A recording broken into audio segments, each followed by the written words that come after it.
Okay, so we're gonna start blocking in the big shapes. This is dry, so I've waited a little bit to make sure it's dry. And we're gonna be focusing on balance in this painting. So we're working on skills that we've already learned, and then we're building. So we're focusing on both value balance that we've already learned. So we're continuing practicing that. And now we're adding color balance. And I'm going to focus on warm and cool color balance. So if you take a look at a color wheel, you can see the warm colors are the reds, orange, yellow, and the cool colors are blue, green, purple.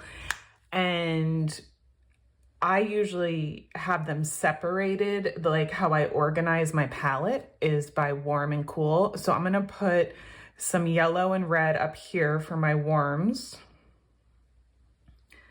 And then I'm gonna have blue down at the bottom, just so in my brain I'm thinking about warm and cool.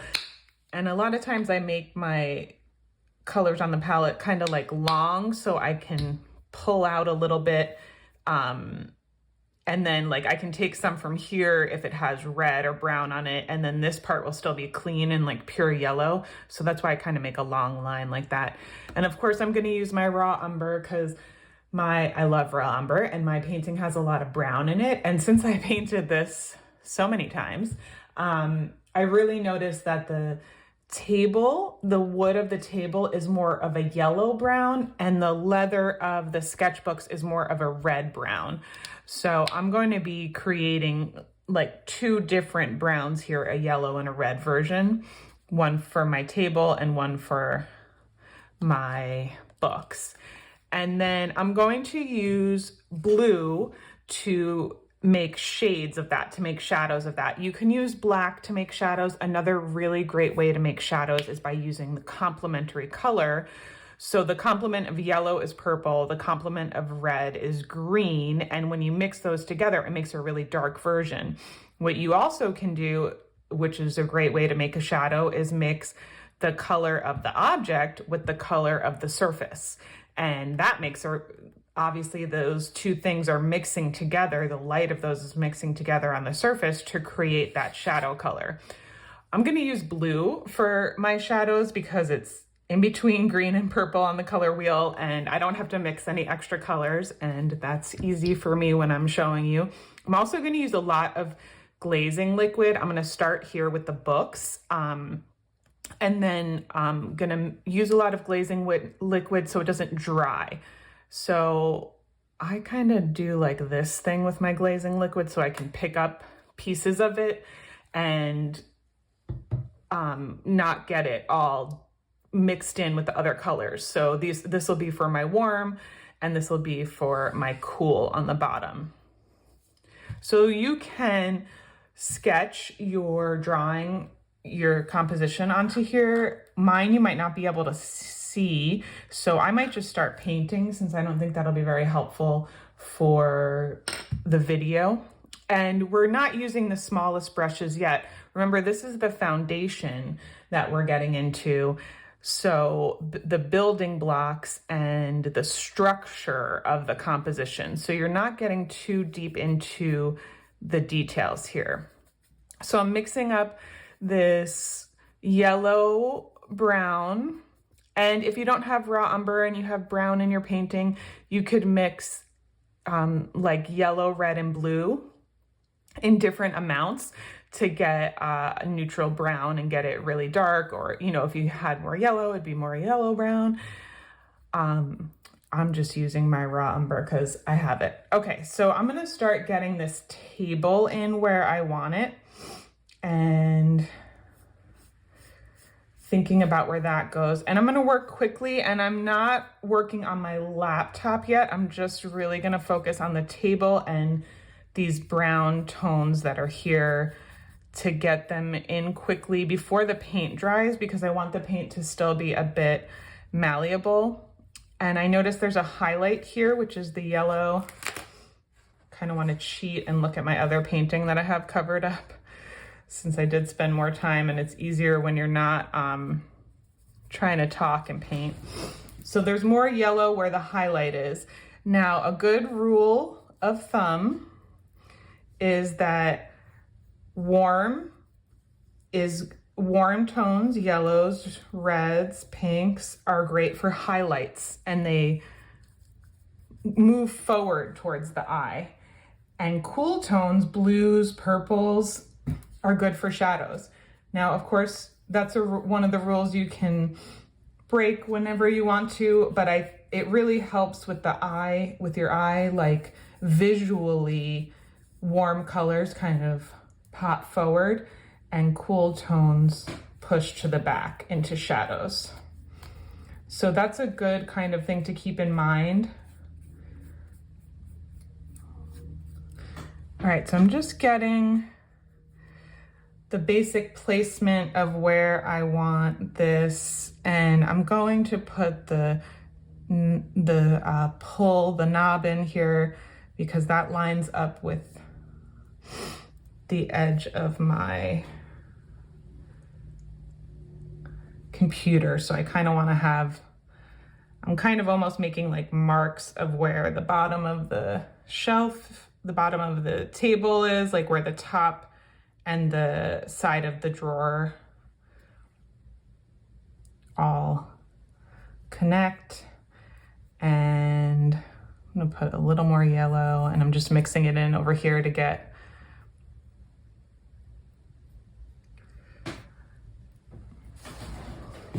okay, so that's really yellow, but that's okay.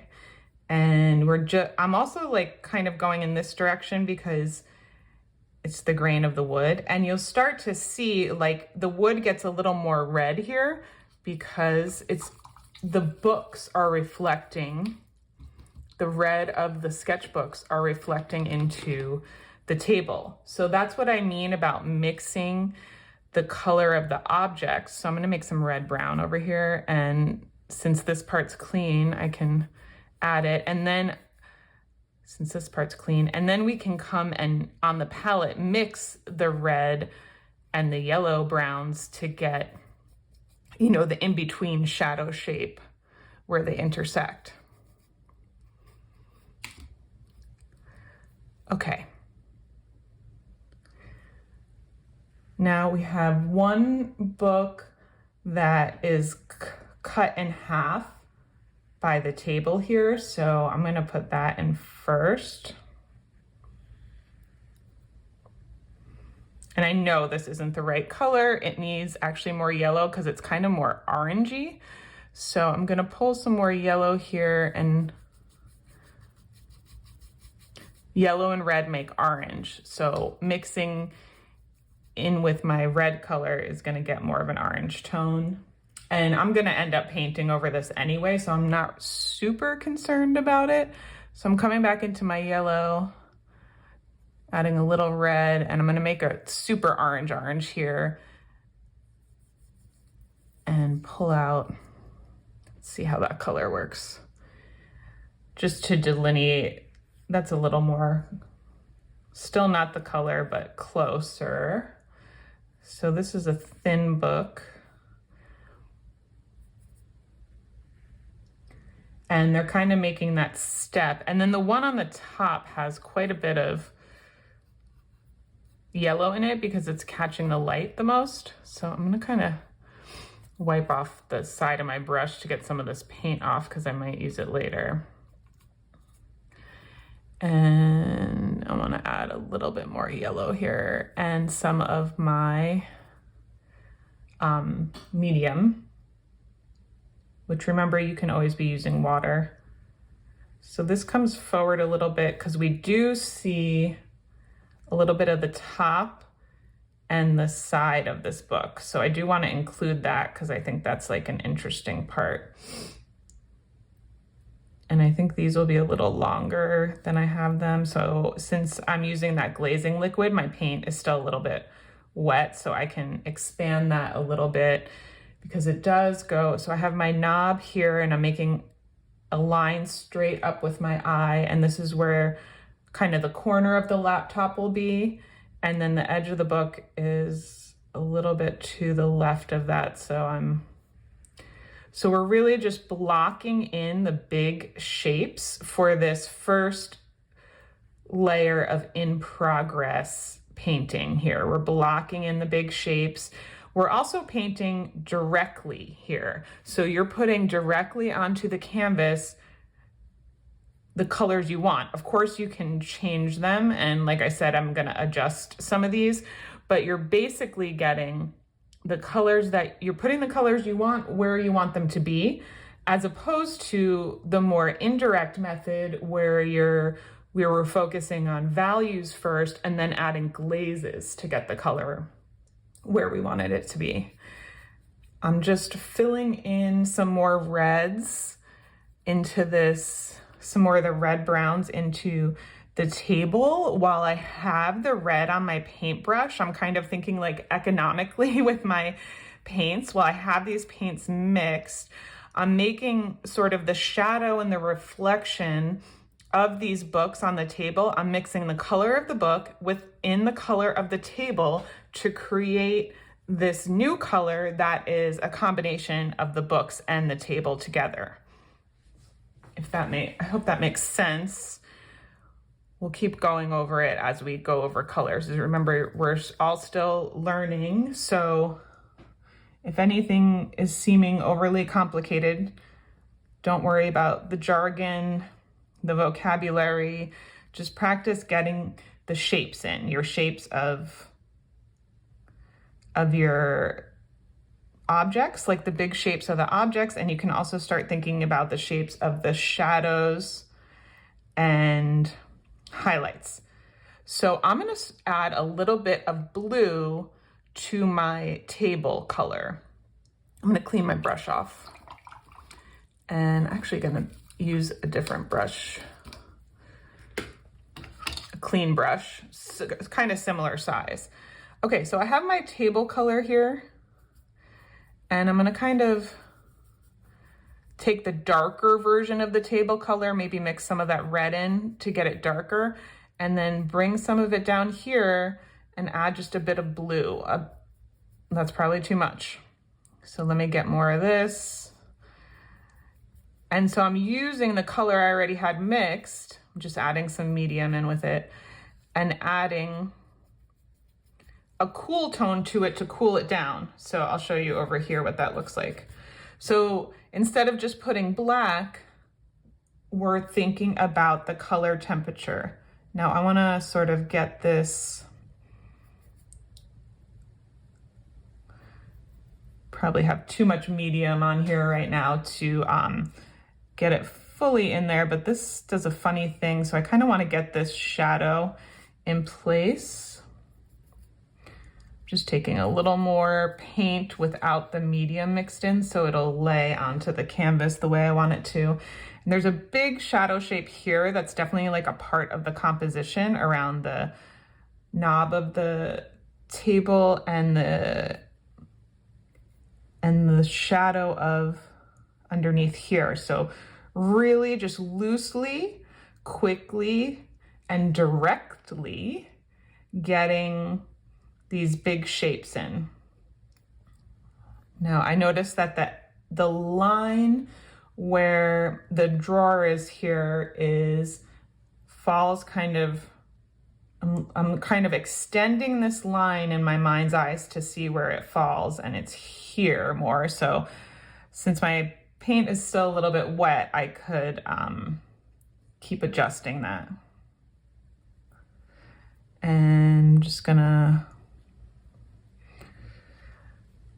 keep going with some of these shapes, getting the big shapes in, and I might, since I have this blue on here, I'm gonna start thinking about the shadow.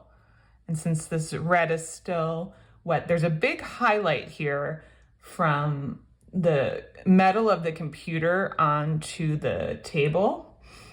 So I might even leave that the background color for now, but I'm gonna start to get in the shadow and this is starting to dry, so it's not mixing as well, but I'm just starting to get in the shadow for the laptop. So think about the big shapes, the shadow shapes, and the object shapes. And I can also start adding in in between the books, just to delineate the 3 different books while I have this on my. There'll be a cool tone to balance out the warmth of the books in between each book, and underneath each book will be that nice shadow color. So I'm gonna come back in and mix more as I need more. Kind of wipe it off my brush, grab some of this. It's starting to dry a little bit. So that's why this is like, you wanna do it quickly while it is drying and not spend too much time. So I'm just laying these brush strokes down. And remember, with acrylic, we can paint over everything. So there's a shadow here, shadow under here. And now I'm gonna start putting in the laptop. This got really yellow, which is actually bothering me right now. So I'm going to come back to my other brush. And I know I said not to spend too much time on it, but here I go. I can't leave it like that.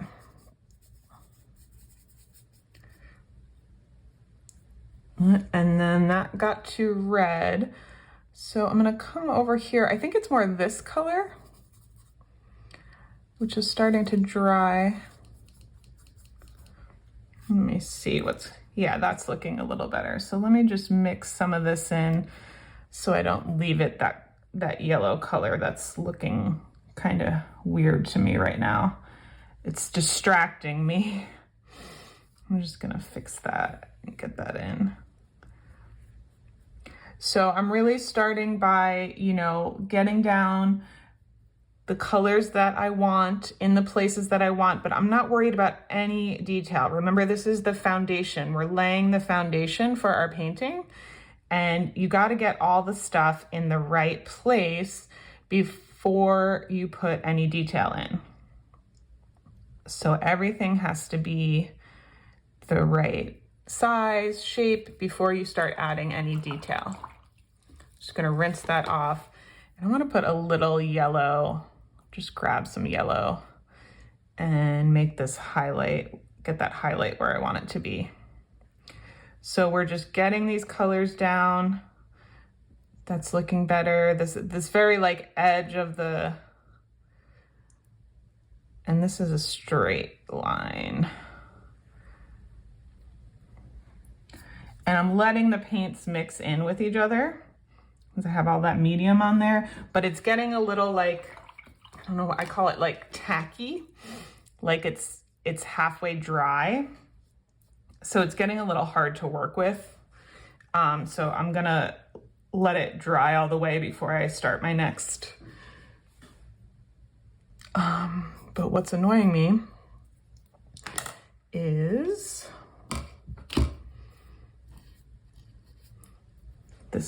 needs to be a little, and you can see when it's getting overworked here, and I'm just like end up picking up the paint and going back to the background. So that means I need to stop with that. And now I'm gonna get the laptop in really quickly. So this portion of the painting is getting your entire all the still life objects down as quickly as you can with no detail. So I'm gonna use black and white because it's metal and gray. Now, metal and glass are some of the hardest things to paint because they have so much contrast in them. I'm also gonna use a little bit of blue to make that dark, really dark.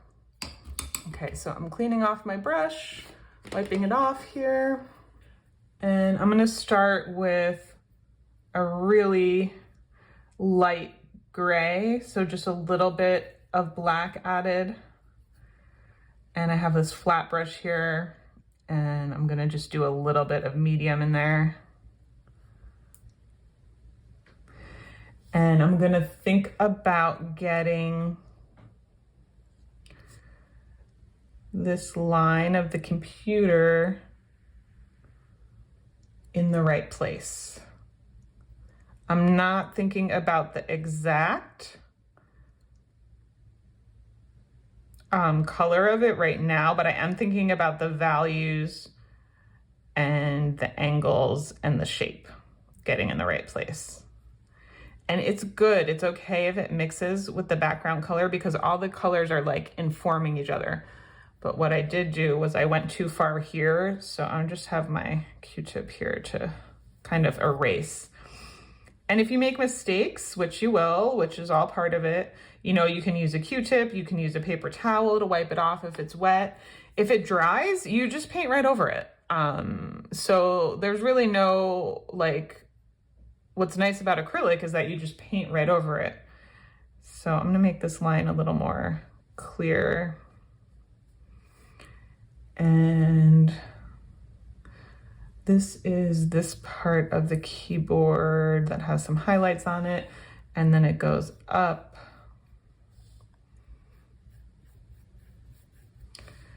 And like that, or like that, but this angle is a funny, I did not make it easy on myself, this weird perspective of the laptop closing.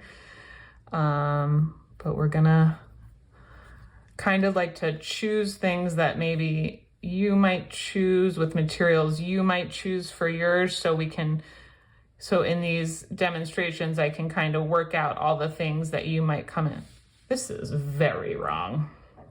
I think the table needs to come up in the back, so I'm just gonna, while that paint is, what is so wrong about this? The keyboard,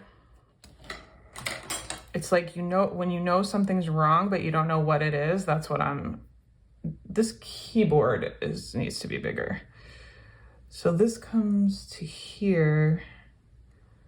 This angle is more at an angle.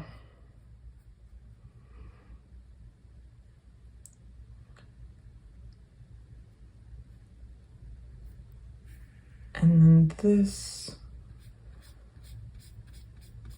I know this is really foreshortened, so I think that's what, oh man, I think I made that too big. Let's see, I'm coming back to my warm paintbrush and getting some of the table color in. I got like stuff dried on my palette, so I'm just mixing more of this yellow brown with a little bit of red and grabbing some of the medium, and then I'm just like testing it down here, and I'm gonna bring the back of the table up a little bit.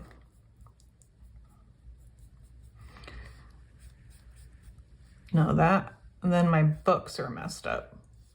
But actually the table goes into the middle of there. Remember, I'm gonna paint my background later too, not in this video, but in a next step. So I can, if I went a little too far, I can either erase it, I'm getting my Q-tip wet and just erasing it a little bit, or you could use a paper towel for that. Or if it dried, I'll just paint my background over it. Okay, so that's not working because then I'll have to move all my books, and that's really annoying, and I don't want to do that because I like where my books are. So I'm going to bring the table back down. These two lines have to meet up, right? Because we're looking at the table face on. So I need to continue figuring out what's going on, what I don't like about this laptop placement. I think the foreshortening is just bothering me, and I need to get the angle right. So I'm going to cover up, I went down too far, cover up some of this and bring back some of this, some of the book. Okay, is it this part? It's like, what is happening? You can probably see it from the computer, and it's like I'm looking at it too long, so I can't see what's wrong. I also usually paint up on an easel like this, so I might just take my, hopefully you can still see what I'm doing, let me check. I'm just gonna angle it a little bit so I can have a better view so I'm not looking top down. Okay, I'm gonna think about the shape of the laptop screen, and that might help me. So I'm doing black and a little bit of blue. They sell blue black as a color. And it just makes this like, if you're using black, it's nice to add other colors in because it makes it like more of a deep, intense black, which I think is, ooh, I need some medium on here. Okay, so let's see. Get a lot of paint down on this because this is a solid black tone. So we have this coming out a little more.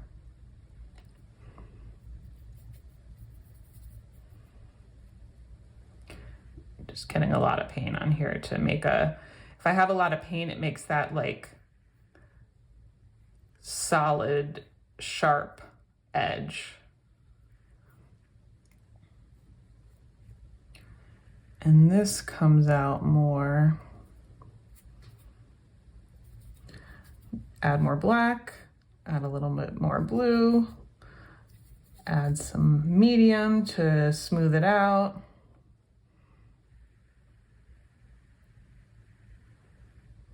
And there's even a reflection in this, which I'm not going to paint the whole reflection, but I will paint some of it. And there's some red and blues in there, so just might add a little more blue. And then this has the notebook. We can see part of the pages here of the sketchbook. So I'm gonna just leave some space for that and the cover of the book, but I am overlapping a little bit, but I'm gonna leave some space for that. And using these, like this becomes the background for this side of the books. So you can start really shaping, like the book goes like that, the curve. And then there's a big shadow here, so I can go ahead and keep the black coming all the way down into the keyboard because this shadow goes that way. And then, so this is what I'm talking about, the big shapes of that shadow. I'm letting it, so yeah, I think this is longer, which I think is gonna help. I think this goes out even more. And this angle is different. So I'm always adjusting.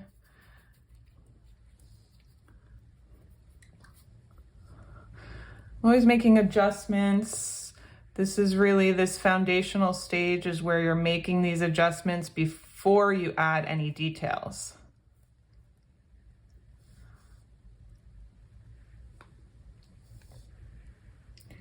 This angle.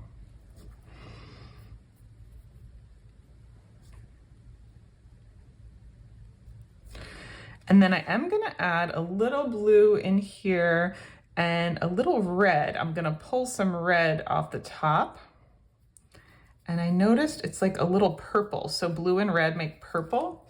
And I think that's because the red of the books and the cool tones of the shadows make almost a purple in here. I don't know if you can see that on the video, but I love making complex shadows that have color in them. And then this here has a lot of red in it. Oh, there, that's hopefully showing up.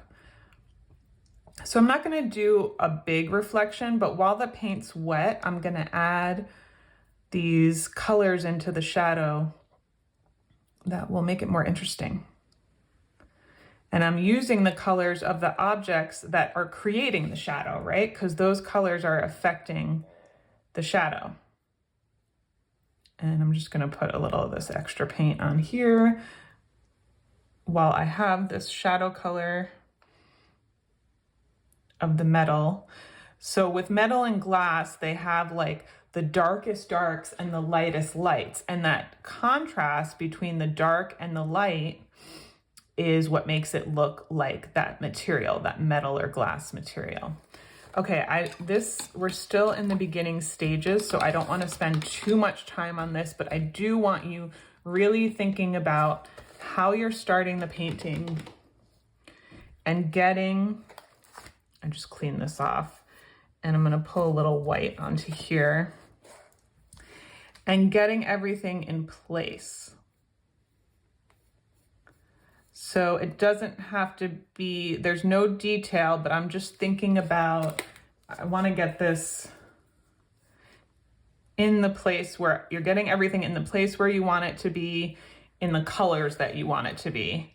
And while this is here, I'm just gonna mix, while this is still wet, I'm gonna kind of blend and soften these edges.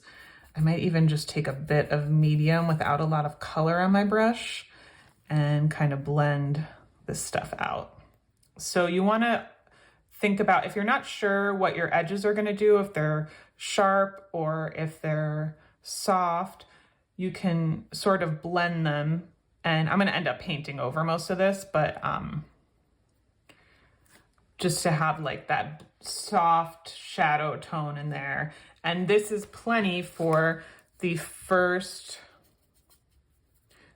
layer of getting your shapes, shadows, colors. So focus on values, getting your value balance between dark and light, and getting your color balance, getting your warm and cool colors where you want them to be in your composition.